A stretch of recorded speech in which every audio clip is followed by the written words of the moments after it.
trois ennemis de notre vie spirituelle. Alléluia. Amen. Quelles sont les choses qui nous empêchent de ne pas bien vivre pour le Seigneur? Quelles sont les choses qui nous empêchent de percer spirituellement? Et je suis sûr que vous les savez. Donc, le premier ennemi, c'est la chair. Amen. Le premier ennemi, c'est la chair. Je ne sais pas pour vous, la chair, là, a une force incroyable. Amen. Et je sais que chacun de nous, justement, nous passons tous justement par cette difficulté-là. Amen.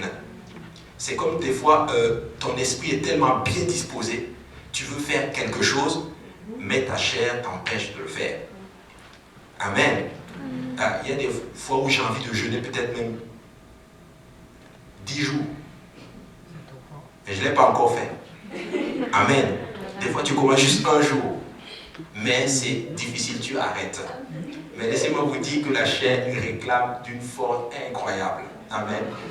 Deuxième ennemi, le monde. En alpha, je l'ai mis dans le troisième. Effectivement, le monde fait partie d'un des ennemis que nous avons. Amen. Laissez-moi vous dire que l'esprit du monde est présent. L'esprit du monde a une force incroyable. Et si nous ne faisons pas attention, même nous, les enfants du Seigneur, nous pouvons tomber dans l'esprit du monde. Et ça, c'est dangereux. Amen. Troisième ennemi, le diable. La Bible dit qu'il rôde comme un lion, cherchant qui dévorer. Le diable est mauvais. Et le diable ne vous veut pas du mal. Ne vous veut pas du bien plutôt. Oh, il vous veut du mal. Amen. Amen. Donc voici les trois ennemis que nous allons étudier aujourd'hui. Et par la grâce du Seigneur, nous allons essayer ensemble de décortiquer comment nous pouvons les vaincre. Comment nous pouvons percer spirituellement, bien qu'il y ait justement ces ennemis-là. Amen. Donc, premier ennemi justement que nous allons étudier, comme vous l'avez dit, c'était la chair. Amen. Avant tout, j'aimerais juste qu'on aille dans le passage de Luc 4, à partir du verset 1. Il dit, Jésus, rempli du Saint-Esprit, revint du Jourdain et il fut conduit par l'Esprit dans le désert où il fut tenté par le diable pendant 40 jours. Il ne mangea rien durant ces jours-là et après qu'il fut écoulé, il eut faim. Le diable lui dit, si tu es le Fils de Dieu, ordonne à cette pierre qu'elle devienne du pain. Jésus lui répondit, il est écrit, l'homme ne vivra pas de pain seulement. Le diable l'ayant élevé, lui montra en un instant tous les royaumes de la terre et lui dit, je te donnerai toute cette puissance et la gloire de ces royaumes, car elle m'a été donnée et je la donne à qui je veux. Si donc tu te prosternes devant moi, elle sera toute à toi. Jésus lui répondit, il est écrit, tu adoreras le Seigneur ton Dieu et tu lui serviras lui seul. Le diable le conduisit encore à Jérusalem, le plaça sur le haut du temple et lui dit, si tu es le Fils de Dieu, jette-toi d'ici en bas, car il est écrit, il donnera des ordres à ses anges à ton sujet afin qu'ils te gardent. Et ils te porteront sur les mains de peur que ton pied ne heurte contre une pierre. Jésus lui répondit, il est dit, tu ne tenteras point le Seigneur ton Dieu.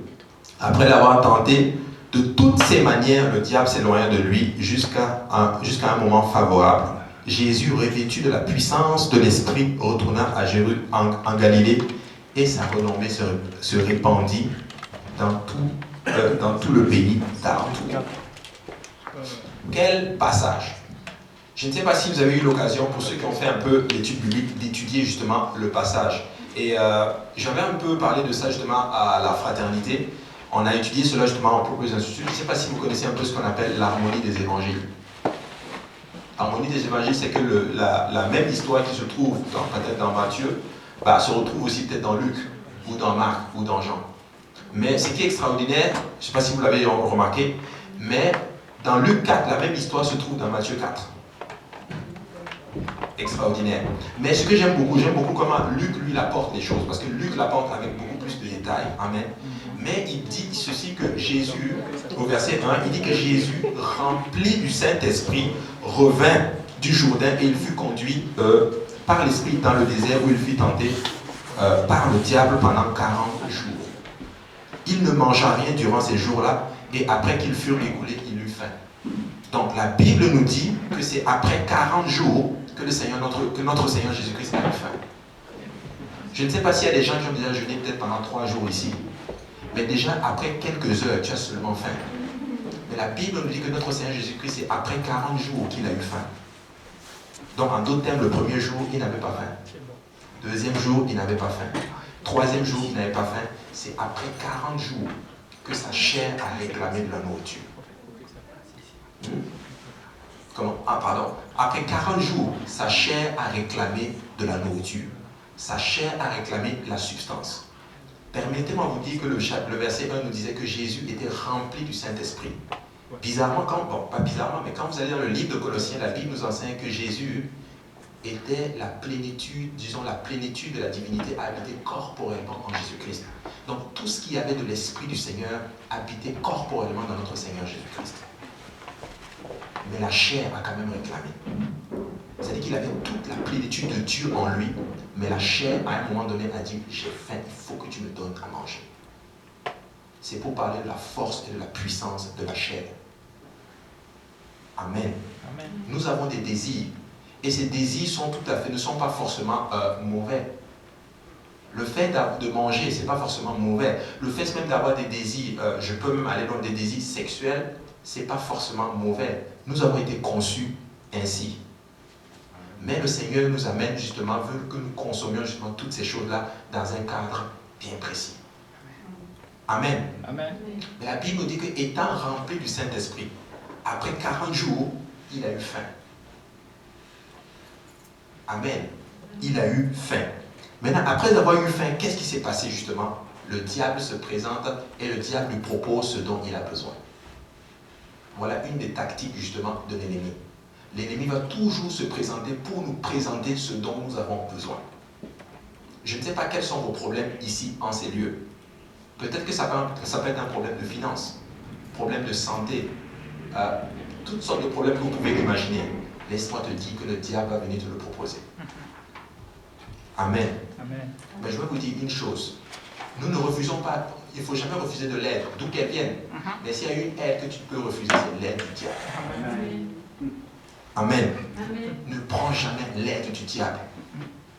N'essaie jamais de compromettre la parole du Seigneur pour atteindre un but précis.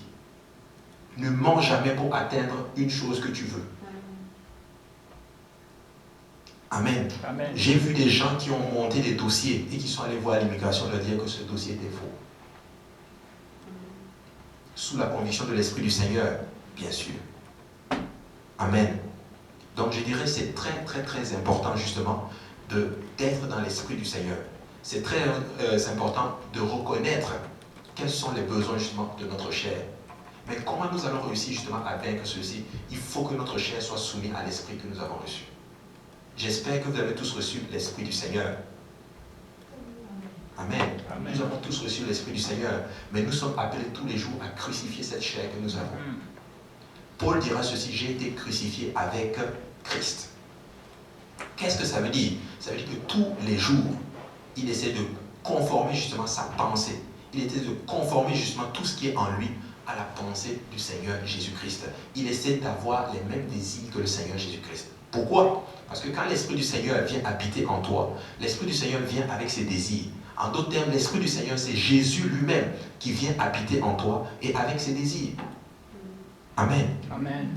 J'aimerais qu'on aille dans le passage de Romains 7, verset 17.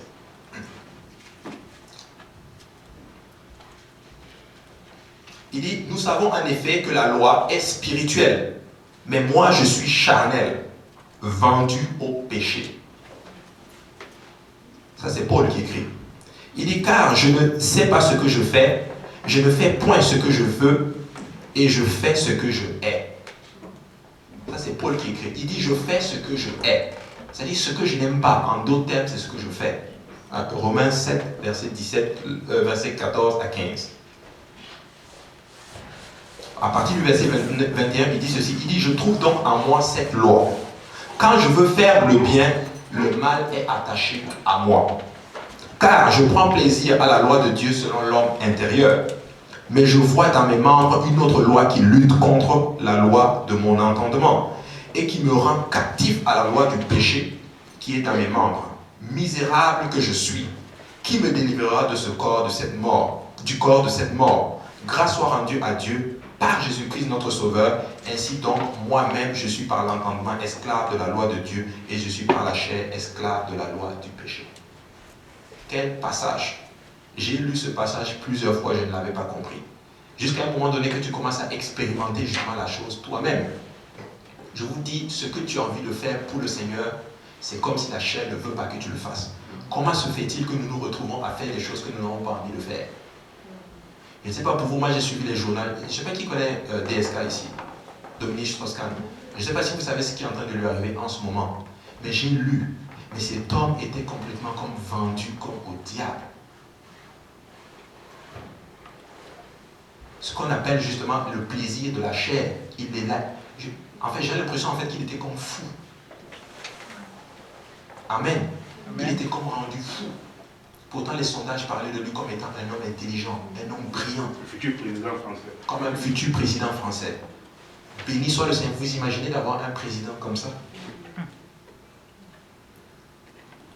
Amen. Amen. 1 Thessaloniciens 4, verset 3 nous dit ceci. Il dit, ce que Dieu veut, c'est votre sanctification. C'est que vous vous absteniez de l'impudicité. C'est que chacun de vous sache posséder son corps dans la sainteté et l'honnêteté, sans vous livrer à une convoitise passionnée, comme font les païens qui ne connaissent pas Dieu. En d'autres termes, Paul est en train justement de nous dire ceci, que nous devons justement vivre une vie de sainteté. Nous ne devons pas livrer justement notre corps justement à l'impudicité, comme il le dit justement. Mais il dit, nous ne devons pas faire justement comme les païens. Mais il ne dit pas les païens, il dit les païens, parce que les païens veut juste dire les non-juifs. Mais il dit les païens, ceux-là qui ne connaissent pas Dieu. 1 Thessaloniciens 4 du verset 3 à 5. Amen. Nous ne devons pas faire comme eux. Voyez-vous? Maintenant, ce que j'ai pu constater, je me suis posé la question, je dis, mais Seigneur, qu'est-ce qui peut attirer, qu'est-ce qui peut, disons, convoiter en d'autres termes la chair? Notre chair est soumise à trois sortes de convoitises, si on peut le dire. Premièrement, c'est la convoitise de la chair, dans le fond, le toucher, le goût, on va dire.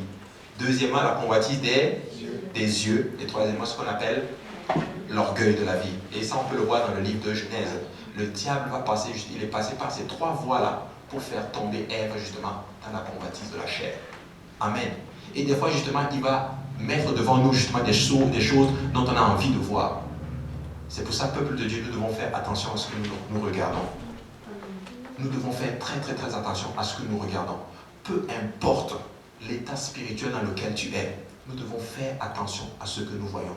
Parce que nos yeux notre chair est souvent allumée par ce que nous voyons. Prenons quelqu'un justement comme David, l'homme selon le cœur de Dieu. La Bible déclare qu'en plein réveil, je dirais, le royaume d'Israël était à son summum. Il avait des victoires et des victoires. Si on peut utiliser des termes contemporains, je dirais, des termes de l'Église, je dirais que c'était le temps de réveil. Les âmes entrent, il y a du succès, l'Église est prospère. Mais l'homme de Dieu décide de prendre une pause. Amen. Il a pris une pause, il est monté sur son toit pour se relaxer, et il a vu Bathsheba. Et ça a été le début d'une descente aux enfers pour David. L'homme selon le cœur de Dieu, qui a écrit les psaumes, est tombé dans la convoitise de la chair. Nous devons faire attention à ce que nous voyons. Nous devons faire attention à ce que nous regardons. C'est très, très, très important. Amen. Psaume 101, verset 3, il est écrit « Je ne mettrai rien de mauvais devant mes yeux. Je hais la conduite des pécheurs, elle ne s'attachera point à moi. Le cœur pervers s'éloignera de moi. Je ne veux pas connaître le méchant. » Waouh, ça a l'air quelque chose d'assez dur. Mais vous savez pourquoi? Parce que David écrit justement, quand il écrit les psaumes, il les écrit justement parce qu'il a expérimenté des situations qui l'ont poussé justement à écrire de telles phrases. Amen.